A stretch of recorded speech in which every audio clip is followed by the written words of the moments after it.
السلام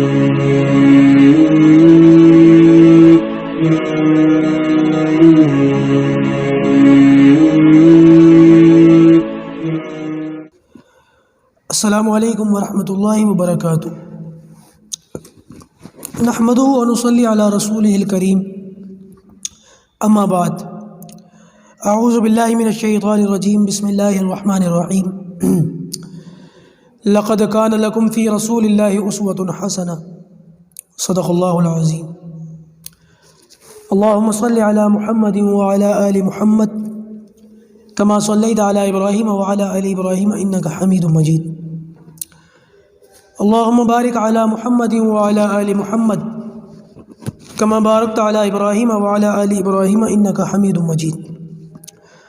مجھے امید ہے کہ آپ تمام ساتھی خیر و عافیت سے ہوں گے۔ اللہ پاک ہم سب کو صحت مند رکھے، تندرست رکھے، ہر خبیث فتنے سے، ہر شر سے، ہر آزمائش سے اللہ پاک ہمیں اپنی حفاظت میں رکھے۔ گزشتہ نشست میں آپ نے 2 ہجری کا واقعہ سن لیا کہ نبی کریم صلی اللہ علیہ وسلم کے ساتھ یہودیوں نے کس طریقے سے معاہدے کی خلاف ورزی کی، اور اس معاہدے کی خلاف ورزی کرنے کے نتیجے میں ان کو کن حالات کا سامنا کرنا پڑا۔ ان یہودیوں کا یہ جو معاملہ تھا، اس کے بعد کچھ اور یہودیوں کا مدینہ کے اندر ذکر ملتا ہے کہ ان کی کمبختی اور ان کی بدبختی اور نبی کریم صلی اللہ علیہ وسلم کے متعلق ان کی بدسلوکی، جیسے کہ ایک اسما نام کی ایک یہودی ہے، یہودن، اس کے بارے میں آتا ہے کہ وہ نبی کریم صلی اللہ علیہ وسلم کو گالیاں دیتی تھی باقاعدہ اور بہت ستاتی تھی۔ تو ایک صحابی تھے عمیر ابن عدی، آنکھوں سے یہ نابینا تھے، ان کو پتہ چلا کہ یہودن جو ہے یہ اللہ کے رسول صلی اللہ علیہ وسلم کو پریشان کرتی ہے، ستاتی ہے، گالیاں دیتی ہے، اور آپ صلی اللہ علیہ وسلم کی ہجوں میں جو ہے وہ اشعار پڑھتی ہے۔ تو انہوں نے قسم کھا لی کہ میں اس کو چھوڑوں گا نہیں۔ نابینا تو تھے، رات کے اندھیرے میں چل پڑے، کسی طریقے سے اس کے گھر پہنچ گئے اور کھڑکی یا دیوار وغیرہ پھلانگ کر اس کو ٹٹولا کہ یہ کس طرف لیٹی ہوئی ہے، یہ کس طرف بیٹھی ہوئی ہے۔ اس کے پیر وغیرہ پر جب ان کا ہاتھ پڑا تو یہ سمجھ گئے سو رہی تھی، تلوار نکال کر کے اس کے سینے پر رکھ کر دبا دیا، وہیں مر گئی پھڑک پھڑک کر، اور جا کر کے نبی کریم صلی اللہ علیہ وسلم کو خبر دی کہ یا رسول اللہ، میں آنکھوں سے اندھا تھا لیکن آپ صلی اللہ علیہ وسلم کے متعلق جو گستاخی کرتی تھی مجھے برداشت نہیں ہوتا تھا، میں نے اس کا کام تمام کر دیا۔ یا رسول اللہ، کیا میری اس پر پکڑ ہے؟ تو نبی کریم صلی اللہ علیہ وسلم نے فرمایا نہیں، تمہاری اس پر کوئی پکڑ نہیں ہے، بلکہ ان کو اللہ کے رسول اس پر خوش ہوئے، خوشی کا اظہار فرمایا۔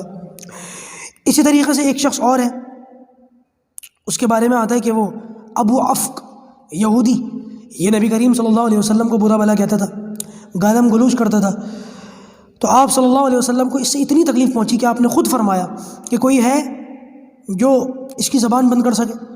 تو ایک صحابی کھڑے ہوئے، سالم بن عمیر، کہ یا رسول اللہ، آپ کے کہنے سے پہلے میں یہ نیت کر چکا تھا کہ اس کا کام تمام میں ہی کروں گا، تو لہٰذا انہوں نے جو ایک موقع پر اس کو پا کر اس کا کام تمام کر دیا اور اس کو ختم کر دیا۔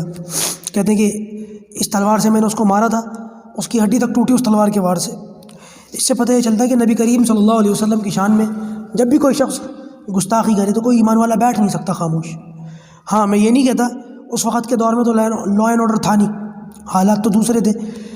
اب حالات ایسے ہیں کہ انسان کوئی ایسا راستہ اختیار نہ کرے کہ جس کی وجہ سے شر پھیلے، فتنہ پھیلے، حالات بے قابو ہوں اور لوگوں کو دین اسلام کے متعلق بدگمانی پھیلانے کا موقع ہاتھ آ جائے۔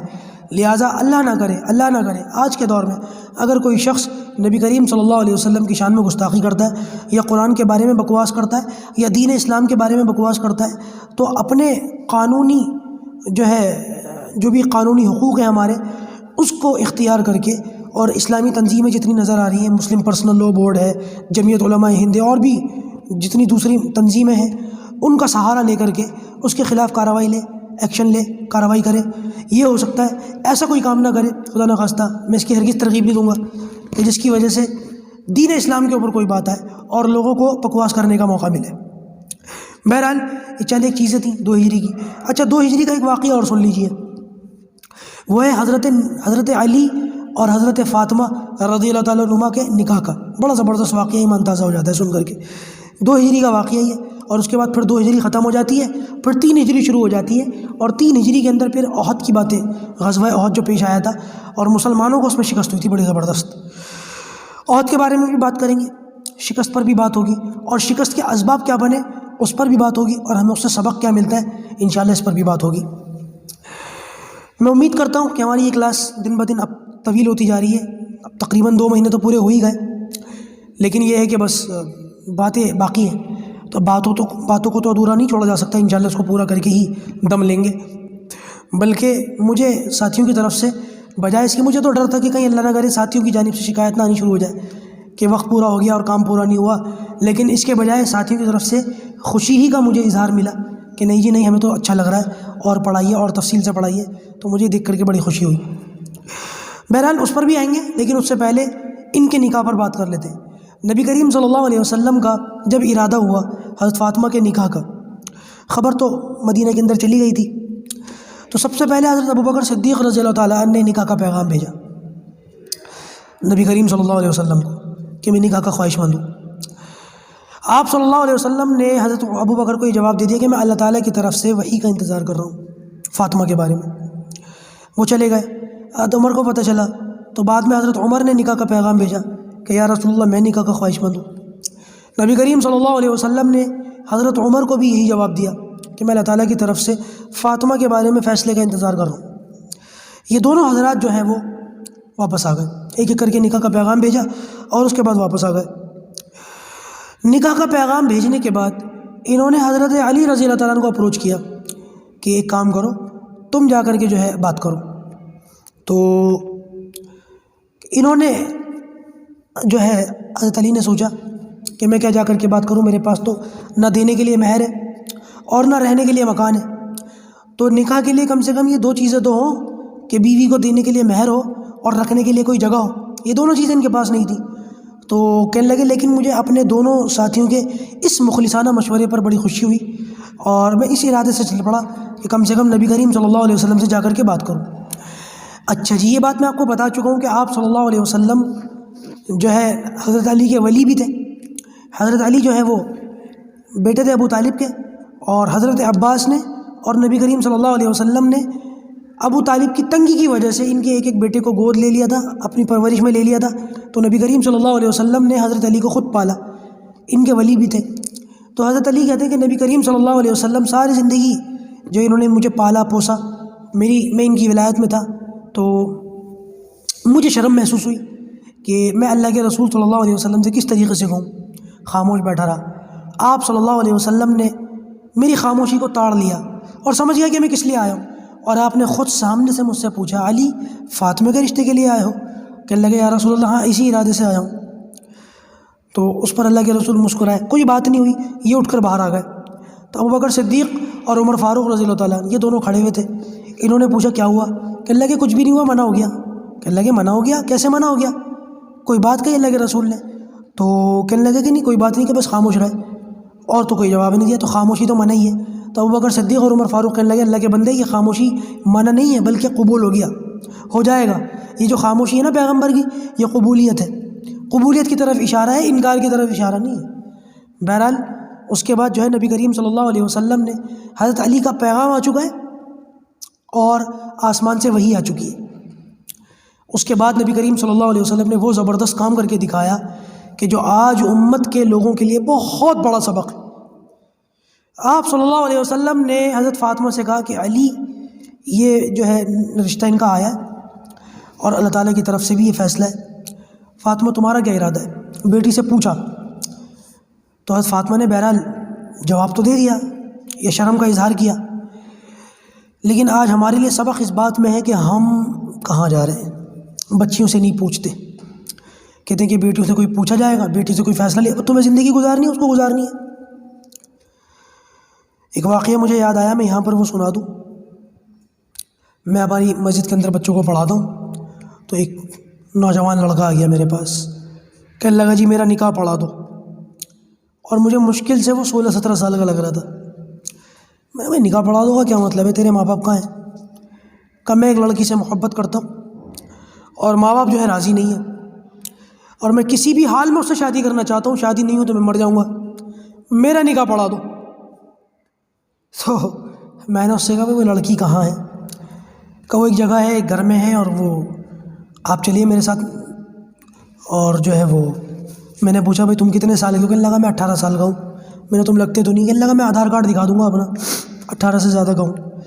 تو میں نے کہا وہ لڑکی کتنے سال کی ہے؟ میں نے کہا جب یہ 18 کا یا اس کے آس پاس کا ہے تو کہیں لڑکی نابالغ نہ ہو، پوری تحقیق کرتا ہوں میں۔ کہنے لگا جی وہ بات یہ ہے کہ لڑکی مجھ سے 12 سال بڑی ہے، 30 سال کی ہے، 30 سال کی لڑکی۔ تو بہرحال میں نے تو اس کو منع کر دیا، میں نے بھائی دیکھو میں اس قسم کے معاملات میں ہاتھ نہیں ڈالتا، حالانکہ موقف میرا دوسرا ہے، ذہن میرا دوسرا ہے اس معاملے میں۔ ایسے لڑکے لڑکیوں کی شادی ہو جانی چاہیے، میرا تو یہ سوچنا ہے۔ کیوں؟ میں بھی وضاحت کرتا ہوں اس بات کی۔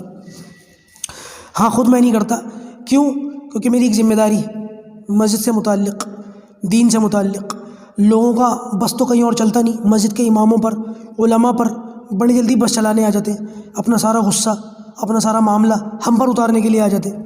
اس لیے بہرحال ان معاملات سے آفیشلی میں اپنا دامن بچاتا ہوں، لیکن ذہنیت میری دوسری ہے اس معاملے میں۔ بتاتا ہوں کیوں۔ یہ صاحب تو چلے گئے، یہ 18-19 سال کا جو لڑکا تھا، 17 سال کا، یہ تو چلا گیا۔ 1-1.5-2 گھنٹے کے بعد ایک شخص آیا، باشرہ آدمی تھا، سر پہ ٹوپی، چہرے پہ داڑھی، کرتا پاجامہ، ہاتھ میں تسبیح، جیب میں مسواک، آ کر کے بیٹھ گیا، سانس پھول رہا تھا۔ میں نے پانی وانی پلایا۔ تھوڑی دیر کے بعد میں نے ان سے پوچھا، میں نے بھائی کہاں سے آئے ہو، کون ہو، کیا بات ہے، پریشان لگ رہے ہو؟ تو کہنے لگا کہ وہ کوئی لڑکا لڑکی آئے تھے آپ کے پاس نکاح کے لیے، کہیں وہ تو آپ کے پاس تو نہیں آئے، میں تو ڈھونڈ رہا ہوں ان کو مسجد جا کر کے، کئی جگہ پوچھا تو پتہ چلا آپ مفتی صاحب ہیں۔ مصیبت یہ ہے ہمارے علاقے میں اکیلا مفتی ہوں اور کوئی مفتی نہیں ہے اس پورے سنگم بہار میں، یہ بھی ایک مسئلہ ہے۔ مسجد کے اماموں کی بات کر رہا ہوں، اماموں میں ایک 10 نمبر مسجد کے اندر ہی مفتی صاحب ہیں بس۔ تو اس طریقے کی کوئی بھی بات ہوتی ہے سارے علماء میرے پاس ہی بھیجتے تھے، یہ بڑی مصیبت ہے میری۔ تو کہنے لگا کہ میں پوچھتے پوچھتے آیا ہوں اور وہ ایک مفتی ہیں، اور وہ تو آپ نے کہیں نکاح تو نہیں پڑھا دیا ان کا؟ میں نے کہا بھائی میں نے تو نکاح نہیں پڑھایا، مجھے یہ بتاؤ تم کون ہو؟ تو وہ کہنے لگے کہ میں لڑکی کا باپ ہوں۔ تو آپ یقین مانیں میرا ایسا مزاج نہیں ہے، لیکن تھوڑا سا میرا لہجہ اونچا ہو گیا۔ میں نے اس کو ایک طریقے سے ڈانٹا آدمی کو۔ میں نے کہا ایک بات بتاؤ، لڑکی کتنے سال کی ہے تمہاری؟ کہنے لگے جی 29 سال کی ہے۔ تو میں نے کہا بھائی صاحب کب نکاح کرو گے اس کا، کب شادی کرو گے اس کی؟ 29 سال کی لڑکی کو کنوارا تم نے گھر پر بٹھا رکھا ہے۔ تو وہ کہنے لگا کہ بات دراصل یہ، نکاح تو میں اس کا کر دوں لیکن ہم اپنی برادری ہی میں کریں گے، برادری سے باہر نہیں کریں گے، اور برادری میں کوئی اچھا رشتہ مل نہیں رہا، اس وجہ سے لڑکی کی عمر اتنی زیادہ ہو گئی۔ میں نے کہا پھر تمہاری لڑکی کو تو پہلی فرصت میں نکاح کر لینا چاہیے، تم اس دن کا انتظار کر رہے تھے کہ تمہاری لڑکی جو ہے تمہیں یہ دن دکھائے۔ بھائی 13-14 سال کی عمر میں، 12 سال کی عمر میں بچے بالغ ہو رہے ہیں آج کل کے۔ یہ جو برائلر مرغا ہم اپنے بچوں کو کھلا رہے ہیں نا، اور جو اسٹریٹ فوڈز ہم اپنے بچوں کو کھلا رہے ہیں، اور جو جنک فوڈ ہمارے بچے کھا رہے ہیں پیزا اور برگر کی شکل میں، ہمارے بچے 12 سال کی عمر میں بالغ ہو جاتے ہیں، اور 12-13 سال کی عمر میں ان کے اندر طلب شروع ہو جاتی ہے، اور ہم اپنے بچوں کو بٹھا کر کے رکھتے ہیں بلا پتہ نہیں کہاں کے بہانوں سے شادیاں نہیں کرتے ان کی۔ بھائی ہمارے پاس یہ 2-3 راستے ہیں، ان کو اختیار کر لو۔ پہلا راستہ تو یہ ہے کہ اپنے بچوں کی بروقت شادی کرو۔ دوسرا راستہ یہ ہے کہ یہ برادریوں کا ناسور ختم کرو، اس نے بڑا نقصان پہنچایا ہے۔ سیفی سیفیوں میں ہی کریں گے، انصاری انصاریوں میں ہی کریں گے، کلمے کی کوئی اہمیت ہی نہ رہی، کلمے کی تو کوئی ویلیو ہی نہیں ہے نا، پھر دین کی بھی کوئی اہمیت نہیں ہے۔ نمبر ایک یہ وقت پر شادیاں کرو، جیسے ہی بچے بالغ ہو جائیں فوراً نکاح کرو۔ نمبر 2 برادریوں کا ناسور ختم کرو۔ نمبر 3 رسم و رواج ختم کرو۔ اور یہ 3 کام نہیں کرتے، اگر تمہارے بس کی نہیں ہے تو پھر تمہارے بچے 18-20 سال کی عمر میں، 22 سال کی عمر میں جہاں پھر ان کا دل ملتا ہے وہاں شادی کرو، پھر تمہیں یہ کرنا پڑے گا، اور کوئی راستہ نہیں ہے۔ اور پھر میری آخری درخواست نوجوان لڑکوں اور لڑکیوں سے ہے کہ اگر تمہارے ماں باپ یہ 2-3 کام نہیں کرتے تو بچوں پھر تمہیں یہ چاہیے کہ تم اپنی مرضی سے نکاح کر لو۔ اس گرل فرینڈ بوائے فرینڈ کی محبت سے یہ نکاح بہتر ہے، خدا کی قسم 1000 درجہ بہتر ہے۔ اس گناہ کے راستے سے یہ ثواب کا راستہ بہتر ہے، یہ جائز راستہ بہتر ہے۔ میں پوری ذمہ داری کے ساتھ یہ بات کہہ رہا ہوں، اگر یہ ماں باپ تمہاری شادیاں نہیں کرتے نا وقت پر، یہ برادریوں کا ناسور ختم نہیں کرتے، یہ رسم و رواج ختم نہیں کرتے، تو پھر گرل فرینڈ بنانے سے اچھا بیوی بنا لو اس کو، ان کی مرضی کے بغیر بنا لو، جو ہوگا دیکھا جائے گا، کوئی پرواہ نہیں، بالکل پرواہ مت کرو ان کے اس رویے کی۔ اپنے بچوں کو خود گناہ گاری کی طرف دھکیلتے ہو، شرم نہیں آتی، خود ڈالتے ہو ان کو اس طرف اور پھر روتے ہو بیٹھ کر کے۔ میں تو بچوں سے کہوں گا بالکل کر لیں، نکاح کر لیں، یہ زیادہ اچھا ہے، اس ناسور سے یہ نکاح اچھا ہے، اس گناہ گاری سے یہ نیکی کا کام اچھا ہے۔ برا مانتے ہو بیٹھے رہو، مجھے کوئی پرواہ نہیں، کوئی پرواہ نہیں۔ اگر غلط راستہ تم نہیں چھوڑو گے تو تمہارے بچوں کو جو غلط راستے کی میں ہرگز وہ نہیں دوں گا۔ لاکھوں نہیں، خیر لاکھوں تو بہت بڑا نمبر ہو گیا، سینکڑوں کی تعداد میں ہمارے پاس اس قسم کے میسیجز آ رہے ہیں۔ میرے اکیلے کے پاس سینکڑوں میسج آتے ہیں، تو سوچو علماء کرام کے پاس کیا لاکھوں کی تعداد میں یہ میسیجز نہیں آتے ہوں گے؟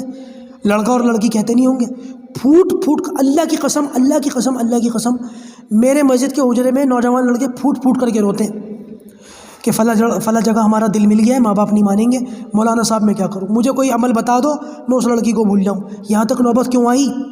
یہاں تک کیوں یہ حالت کیوں پہنچی؟ تم لوگوں کی وجہ سے، تمہارے اس رویے کی وجہ سے کہ بر وقت تم شادیاں نہیں کرتے، تم کہتے ہو میچیور ہو جائے، سیلف ڈیپینڈنٹ ہو جائے، کھانے کا ہاں یہ تو ہے کہ لڑکا اس لائق ہو جائے کہ اپنا اور اپنے بیوی بچوں کا خرچہ اٹھانے کے لائق ذمہ داری اس کے اوپر آ جائے، لیکن یہ کہیں پر بھی نہیں ہے کہ جو ہم نے آج کل کر دیا ہے معاملہ کہ پہلے لاکھوں روپے جمع کرو، پھر ان لاکھوں روپے کا خرچ کرو، ڈی جے بجانے کے نام پر، پٹاخے چھوڑنے کے نام پر، ہال بک کرنے کے نام پر، ہزاروں براتیوں کو، سینکڑوں براتیوں کو کھلانے کے نام پر، رسم و رواج کے نام پر، مائیوں بھی ہو رہی ہے، بٹنا بھی ہو رہا ہے، ساچک بھی ہو رہا ہے، پھاٹک بھی ہو رہا ہے، اور نہ جانے کون کون سی رسمیں ہیں، ان رسموں کے اوپر لاکھوں روپے خرچ کرو، یہ کہیں پر بھی نہیں ہے۔ اگر آپ لوگ ان باتوں سے باز نہیں آتے ہو تو پھر بچوں کو چاہیے کہ وہ خود اپنا نکاح کر لیں، یہ طریقہ بہتر ہے۔ بہت سارے لوگ جو ہے ہماری اس بات سے جو ہے ناراض بھی ہوں گے، ناگوار بھی لگے گی ان کو، اور لگنی بھی چاہیے، لیکن مجھے آپ بتاؤ پھر آپشن کیا ہے؟ اگر کوئی اور آپشن ہے تو میں بچوں کو وہ مشورہ دے دیتا ہوں۔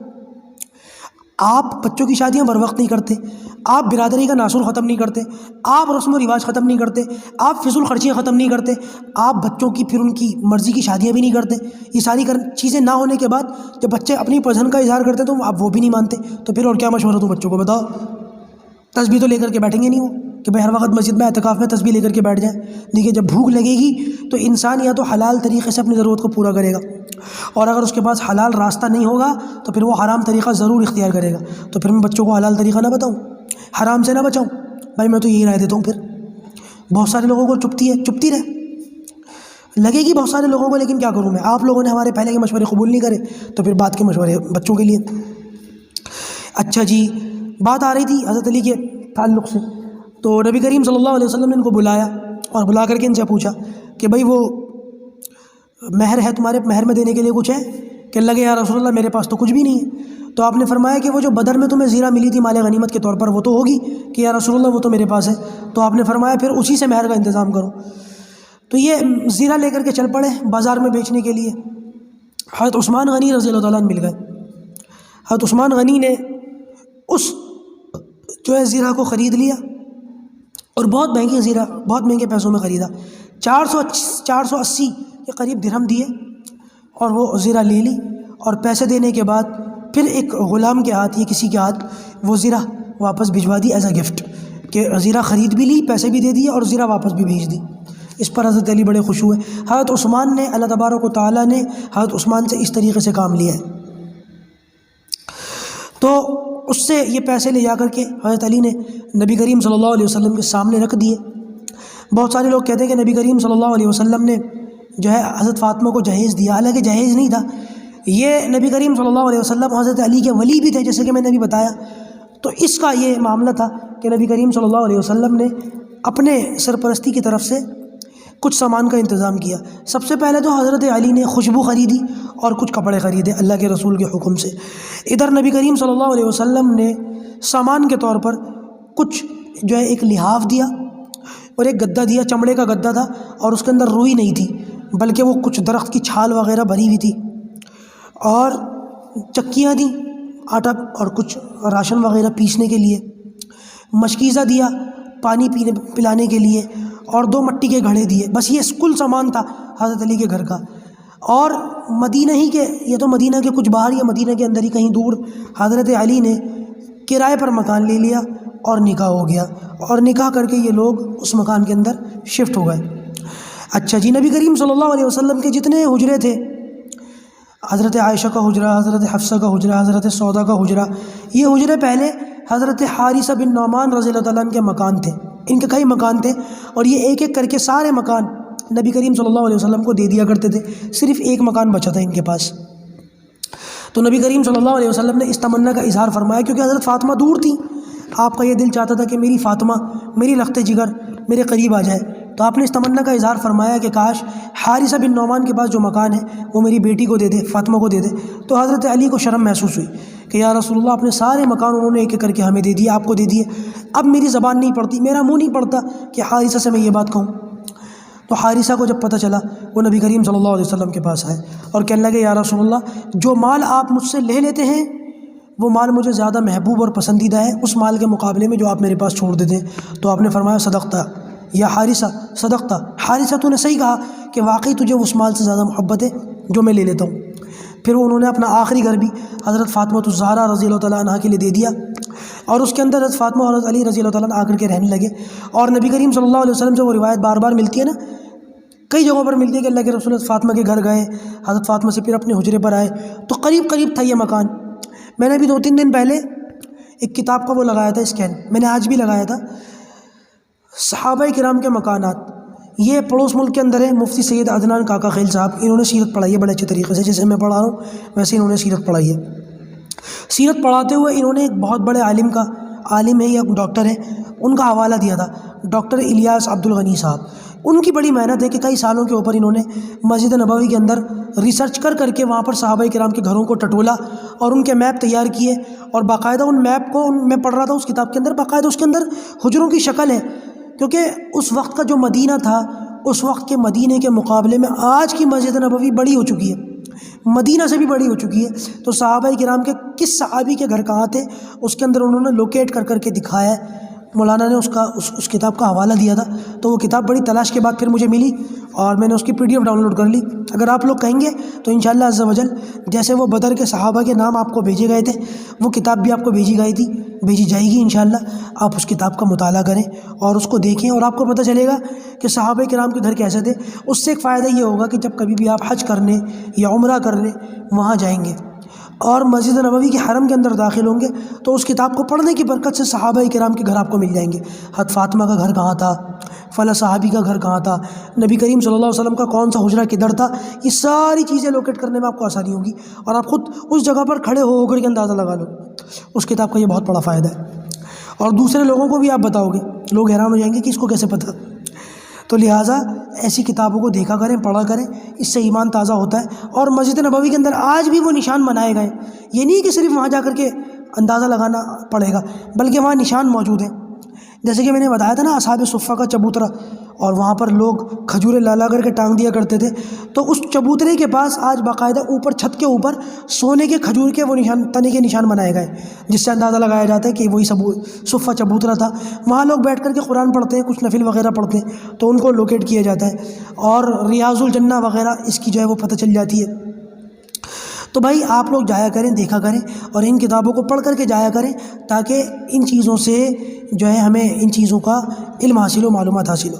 حضرت فاطمہ سے نبی کریم صلی اللہ علیہ وسلم کو بڑی محبت تھی، اور اتنی محبت تھی کہ نبی کریم صلی اللہ علیہ وسلم خود ان کے بارے میں آتا ہے کہ اللہ کے رسول کے پاس گئیں، وہ آئے گا آخری وقت کے اندر آئے گا کہ حضرت فاطمہ جب گئیں تو نبی کریم صلی اللہ علیہ وسلم نے ان کے کان میں کوئی بات کہی تو یہ رو پڑی، پھر دوبارہ کان میں کوئی بات کہی تو یہ ہنس پڑی۔ امی عائشہ یہ معاملہ دیکھ رہی تھی۔ بعد میں امی عائشہ نے ان سے پوچھا بھی کہ کیا کہا، تو انہوں نے بتایا نہیں۔ نبی کریم صلی اللہ علیہ وسلم کے دنیا سے تشریف لے جانے کے بعد پھر امی عائشہ نے پوچھا کہ میں تمہیں واسطہ دے کر کے پوچھتی ہوں کیا کہا تھا اللہ کے رسول نے آپ سے؟ کہنے لگے اللہ کے رسول نے مجھ سے یہ کہا تھا کہ میں اس دنیا سے جا رہا ہوں، جس کو سن کر میں رو پڑی، اور پھر دوبارہ میرے کان میں کہا کہ سب سے پہلے تم ہی آ کر کے مجھ سے ملو گی، اس کو سن کر کے میں ہنس پڑی۔ نبی کریم صلی اللہ علیہ وسلم کے انتقال کے بعد حضرت فاطمہ کا 6 مہینے میں انتقال ہو گیا۔ بعض لوگوں کا تو یہ کہنا ہے کہ اس 6 مہینے میں حضرت فاطمہ کو کسی نے ہنستے ہوئے نہیں دیکھا، یہ 6 مہینے بغیر مسکرائے ان کے گزرے، اور نبی کریم صلی اللہ علیہ وسلم کے جانے کے صدمے ہی میں ان کا بھی انتقال ہوا تھا، صدمہ لے لیا تھا اور اسی صدمے میں ان کا انتقال ہوا۔ 6 مہینے میں مسکرا کر بھی کسی کو نہیں دیکھا۔ حضرت فاطمہ الزہرا رضی اللہ تعالیٰ عنہ نبی کریم صلی اللہ علیہ وسلم کی سب سے چھوٹی بیٹی، ہماری بھی بیٹی ہے، ہمیں بھی بڑی محبت ہے، اللہ تعالیٰ بیٹیوں کو ہوتی ہے، باپ کو ایک خاص یعنی کہ بیٹا بھی ہوتا ہے بیٹی بھی ہوتی ہے، لیکن پتہ نہیں کیا اللہ تعالیٰ بیٹی کی محبت اللہ تعالیٰ باپ کے دلوں میں ڈالتے کہ بس بیٹی کو ہر وقت دیکھتے رہنے کا من کرتا ہے، بیٹی کو ہر وقت سینے سے لگائے رہنے کا من کرتا ہے۔ یہ اللہ تعالیٰ کی رحمت ہے، یہ اللہ تعالیٰ کا ایک خاص کرم ہے۔ اللہ تعالیٰ ہر کسی کو یہ دولت نہیں دیتا، جس کو دیتا ہے اس کو پھر قدر بھی کرنی چاہیے۔ اللہ پاک ہمیں اپنی بیٹیوں سے محبت کرنے کی توفیق عطا فرمائے، اور پروردگار خیر عافیت کا ہر آدمی کی بیٹی کا نصیب اچھا فرمائے، ہر آدمی کی بچی کا نصیب اچھا فرمائے۔ اللہ پاک جو کہا گیا سنا گیا اس پر عمل کی توفیق دے۔ انشاءاللہ اس سے آگے کی بات جو ہے وہ اگلی نشست میں یعنی کہ ہفتے کے دن عرض کی جائے گی۔ کل تو تاریخ کا سبق آئے گا، کل سیرت کی چھٹی ہے۔ السلام علیکم ورحمۃ اللہ وبرکاتہ۔